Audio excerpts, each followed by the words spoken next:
فالج اور عارضہ قلب سے بچنے کا انتہائی آسان نسخہ۔ کولیسٹرول کی وجہ سے دل کی شریانوں کی دیواریں موٹی اور سخت ہو جاتی ہیں اور ایک سخت مادہ کولیسٹرول بلاک جمع ہو جاتا ہے، جس کی وجہ سے شریانیں تنگ ہو جاتی ہیں اور دوران خون میں رکاوٹ پیدا ہوتی ہے۔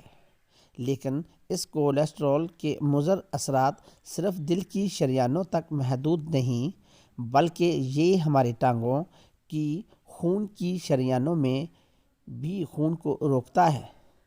کولیسٹرول کو کنٹرول کرنے کے لیے شکرقندی بہترین سبزی ہے۔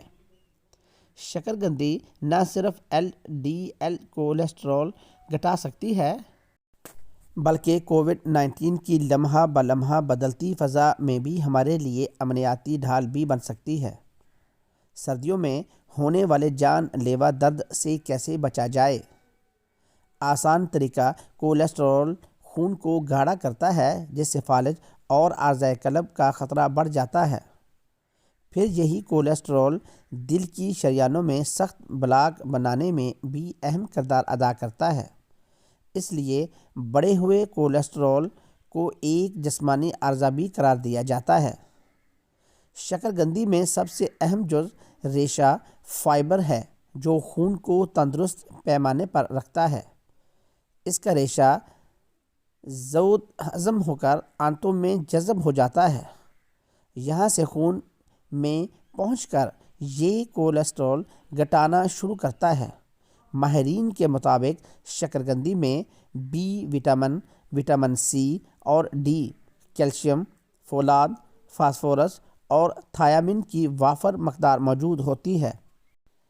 شکرقندی میں موجود کیروٹینوئڈز اور کئی اقسام کے اینٹی آکسیڈنٹس سرطان سے بچانے کی صلاحیت رکھتے ہیں، لیکن اس کا سب سے بڑا اور فوری فائدہ یہ ہے کہ شکرقندی کولیسٹرول کی دشمن ہے، جو کئی تحقیقات سے ثابت ہو چکا ہے۔ یہی وجہ ہے کہ برطانیہ میں بھی نیشنل لائپڈ ایسوسی ایشن نے شکرقندی کو ایک بہترین غذائی دوا قرار دیا ہے۔ دوسری جانب ویب MD جیسی مصدقہ ویب سائٹ نے کہا ہے کہ اپنے غذائی اجزاء کے باعث شکرقندی کو پورے سال غذا کا حصہ بنایا جا سکتا ہے۔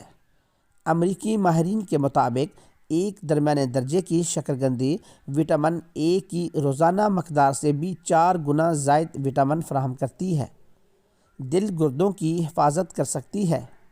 مایو کلینک کی ویب سائٹ کے مطابق شکرقندی سپر فوڈ میں شامل ہے۔ واضح رہے کہ کولیسٹرول جب شریانوں کو تنگ کرتا ہے تو پہلی فرصت میں ٹانگوں پر سوجن آ جاتی ہے، پنڈلیوں اور رانوں پر بھی سوجن آ جاتی ہے، ہاتھ سے دبانے پر گڑھا معلوم ہوتا ہے، اور جب سوجن بڑھ جاتی ہے تو ٹانگوں پر خشکی آ جاتی ہے اور جلد حساس ہو جاتی ہے۔ اکثر نوجوان افراد رات میں پیروں میں اینٹن آنے کی شکایت کرتے ہیں، لیکن جن لوگوں کا کولیسٹرول بڑھ جاتا ہے ان کی پنڈلیوں میں اینٹن زیادہ ہوتی ہے اور پیر لٹکا کر چونکہ خون کا بہاؤ نیچے کی طرف آتا ہے تو اینٹن میں کمی آ جاتی ہے۔ صرف کیلشیم کی کمی سے ہی پیروں میں کپ کپاہٹ نہیں ہوتی، بلکہ کولیسٹرول کی زیادتی کی وجہ سے بھی ٹانگوں میں کمزوری محسوس ہوتی ہے، چلنا پھرنا محال ہو جاتا ہے۔ کچھ ایسے مریض بھی پائے جاتے ہیں جن کو کولیسٹرول اتنا متاثر کرتا ہے کہ ان کا چلنا پھرنا ختم ہو جاتا ہے، یا وہ سہارے سے ہی چلنے کے قابل رہ جاتے ہیں۔